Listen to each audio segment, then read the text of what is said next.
Assalamualaikum warahmatullahi wabarakatuh. Ikhwani fid din wa akhwat fillah, azakumullah. Berkaitan dengan masalah orang yang muflis, yang bangkrut. Yang bangkrut di hari kiamat. Orang yang bangkrut di hari kiamat. An Abi Hurairah radhiyallahu anhu anna Rasulullah sallallahu alaihi wasallam qala atadruna mal muflis qalu al muflisu fina man la dirham lahu wala mata'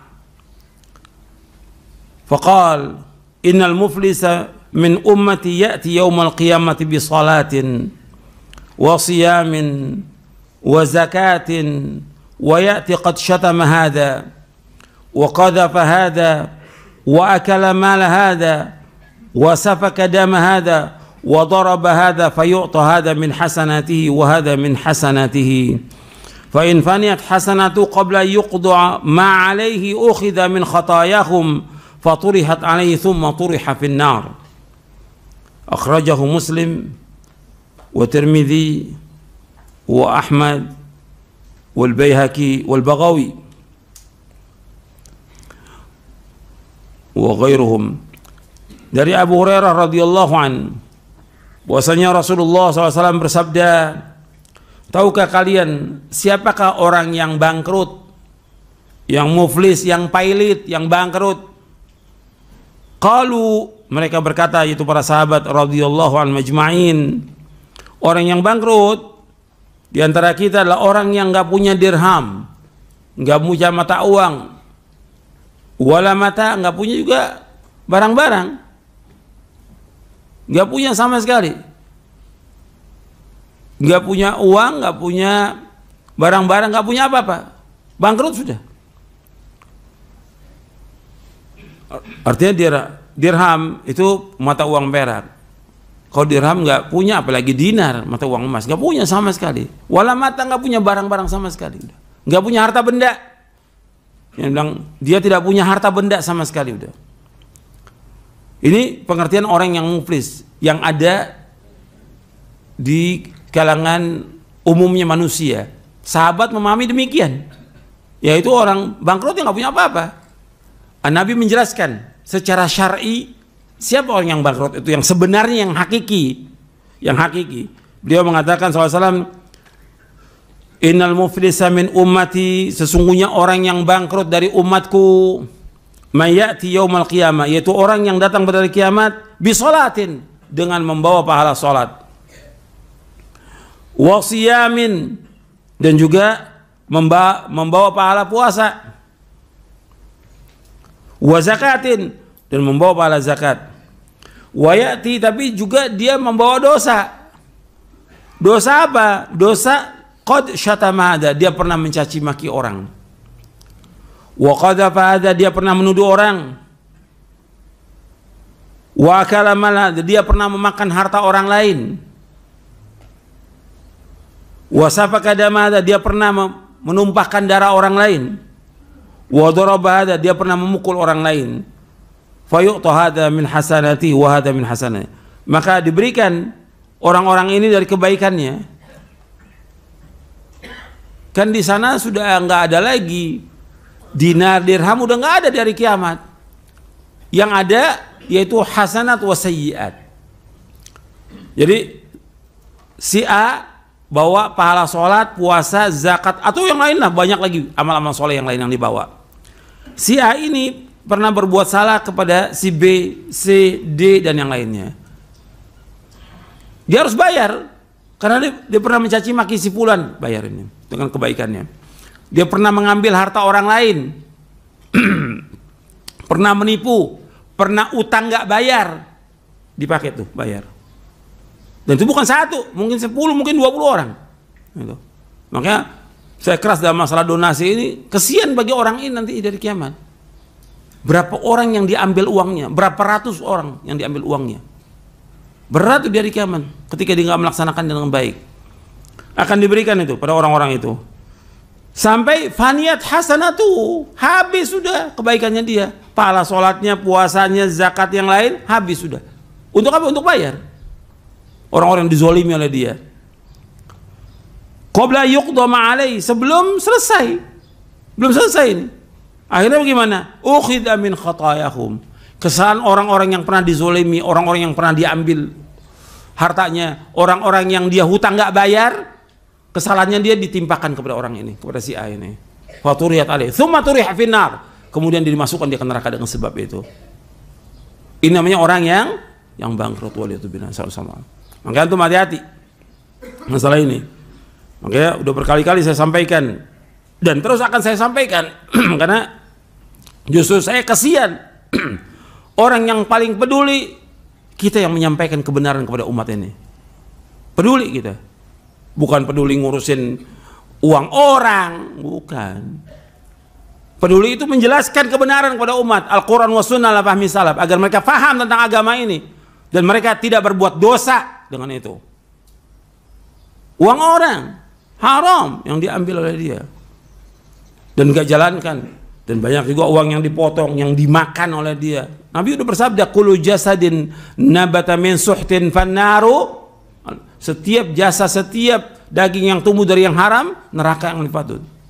Antum utang sama orang, antum gak bayar, berat, akan dituntut di hari kiamat. Berapa orang yang antum utang itu? Uang orang juga, sumbangan itu antum gak laksanakan, berapa itu? Berapa ratus orang? Bukan masalah kecil, masalah besar.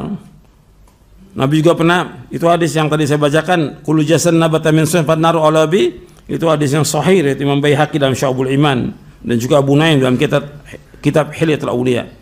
Nabi juga pernah bersabda kepada Ka'ab bin Ujrah, ya Ka'ab bin Ujrah, innahu la yadkhul jannata lahmun nabata min suhtin an-naru aula bihi.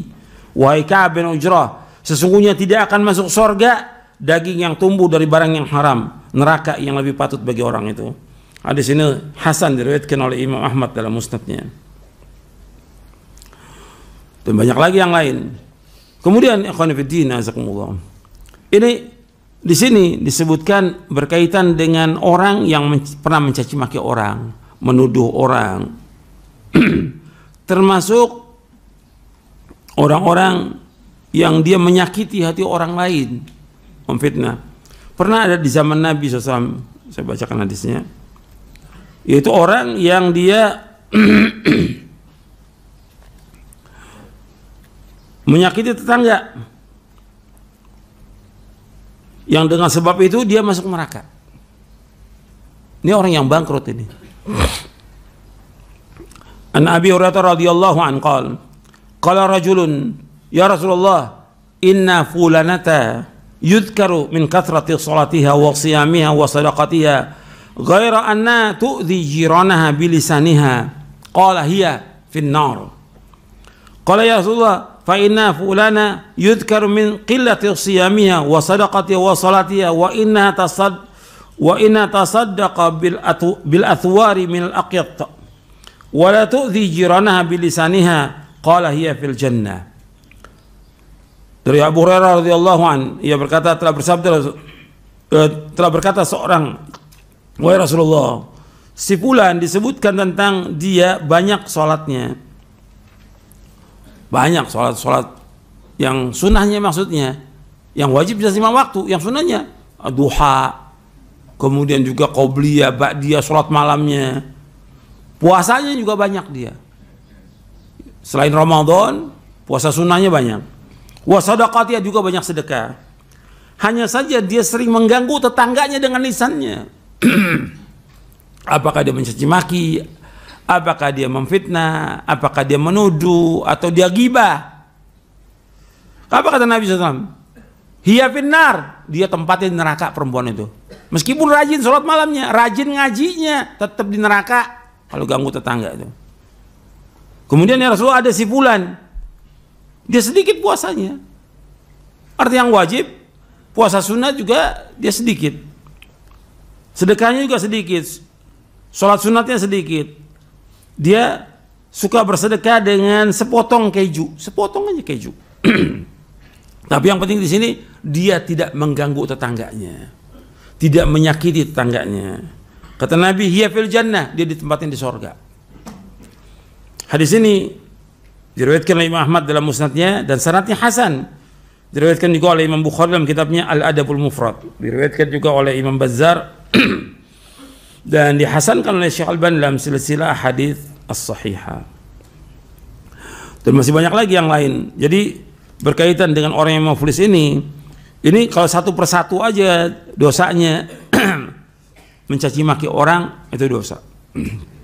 Menuduh orang yang dia nggak ada dasarnya, dia tuduh orang itu. Atau perempuan yang baik dituduh berzina, atau yang lainnya. Yang ketiga makan harta. Ini makan harta bisa tadi dia kumpulkan donasi, dia makan oleh dia. Dan ini banyak. Makanya saya jelaskan seperti ini, banyak yang makan dari donasi. Bukan satu, ratusan yang buka donasi, yang dia makan donasi, dibawa kabur sama dia uangnya. Bukan satu. Yang roba rekening juga bukan satu, banyak. Ini waki nyata di lapangan. Belum lagi uang-uang yang lain, nggak tahu tuh dari mana dia dikasih sumbangan nih buat ini, buat masjid. Saya bangunkan masjid segini, nggak taunya dipotong operasional 10%. Dari mana operasional 10%? Siapa yang sepakat itu? Yang ngasih? Dipakai buat jalan-jalan, dipakai buat makan-makan. Itu orang ini. Kadang juga duit anak yatim, dikasih ini untuk anak yatim. Di satu pondok atau Darul Aitam atau apa ini untuk anak yatim. Dimakan oleh dia. Ada, bukan nggak ada ini. Ini waki nyata. Makan harta orang akan dituntut di hari kiamat. Berat. Allah sebutkan dalam surah An-Nisa, innal ladzina ya'kuluna amwalal yatama dzulman innama ya'kuluna fi butunihim nara wa sayaslawna sa'ira. Di surah An-Nisa di ayat 10. Sesungguhnya orang-orang yang makan hartanya anak yatim dengan zalim, dia pada akhirnya makan bara api dan dia akan masuk neraka dengan sebab itu. Bukan masalah kecil. Ini banyak ini. Pondok yatim, ini yatim. Orang ngasih untuk anak yatim. Kenapa dimakan harta itu? Dan masih banyak lagi yang lainnya. Contoh-contoh banyak sekali. Buat kegiatan ini, itu uang orang. Atau buat peduli, buat bantuan ini, segala macam. Kadang-kadang dia ngumpulkan bukan memang mau bantu orang, bukan. Kan karena kejadiannya di luar kota, bencana itu, dengan dia kumpulkan, dia pengen apa? Jalan-jalan. Kan enak naik pesawat tuh, duit orang. Dan ini bukan satu, ratusan yang seperti ini. Apa kita mau diam? Gitu. Ustadz mau dia mau bela yang seperti itu. Ini kezoliman. Kesian orang itu di neraka nanti di hari kiamat. Makan harta kaum muslimin. Kemudian juga ada lagi yang menumpahkan darah. Ini perlu diingatkan, menumpahkan darah kaum muslimin, membunuh orang. Dan juga harus diingatkan juga, kalau antum kenal pada aparat segala macam, itu diingatkan. Apa aja, tentara kayak polisi segala macam, itu hati-hati loh, menumpahkan darah kaum muslimin, berat di hari kiamat. Berat di hari kiamat. Diingatkan, antum punya teman kasih tahu. Kalau enggak, kesian nanti di neraka dia. Wa daraba hada, dan dia sering mukul orang, maka akan diambil tuh semua kebaikannya dia. Artinya kebaikannya dia yang dia kerjakan dari kebaikan diberikan kepada orang dizalimi. Sampai dia nggak punya apa-apa, masih banyak orang yang dizalimi oleh dia, diberikan kepada orang itu, kemudian dimasukkan ke neraka dengan sebab itu. Jadi ini hati-hati yang seperti ini, yang saya ingatkan seperti ini, kesian ya. Karena kalau kondisi yang ada sekarang ini secara umum manusia ini tidak amanah. Tidak amanah. Yang hilang pertama kali dari agama ini apa? Amanah. Yang hilang dari agama ini juga khusyuk. Sehingga engkau lihat kata Nabi, orang-orang tidak salatnya tidak khusyuk. Kata Nabi SAW, awwalu ma tafqiduna min dinikum al-amanah. Yang pertama kali, inna awwalu ma taftaqiduna min dinikum al-amanah. Yang pertama kali hilang dari agama kalian itu amanah. Ini diriwayatkan oleh Imam Tabrani dalam Mu'jamul Kabir dari Shaddad bin Aus, dan dihasankan oleh Syekh Al-Albani dalam silsilah hadits as-sahihah. Kemudian juga yang pertama diangkat juga masalah khusyuk. awwalu syai'in yurfa'u min hadhil ummah al-khusyu' hatta la tara fiha khashi'an. Yang pertama juga dari sesuatu yang diangkat dari agama, dari umat ini, khusyuk, sehingga engkau lihat orang salat enggak khusyuk. Ini juga diriwayatkan oleh Imam Tabrani dalam Jamul Kabir dari sahabat Abu Darda. Riwayat ini sahih dan saya kenal Syalbani dalam Sahih At-Targhib wa Tarhib. Jadi ini yang bisa saya sampaikan, mudah-mudahan sebagai nasihat untuk saya dan untuk antum sekalian, mudah-mudahan bermanfaat. Wassallallahu nabiyana Muhammadin sallallahu alaihi wasallam. Subhanakallahumma bihamdik asyhadu an la ilaha illa anta astaghfiruka wa atubu ilaik. Assalamualaikum warahmatullahi wabarakatuh. فقلت استغفروا ربكم إنه كان غفارا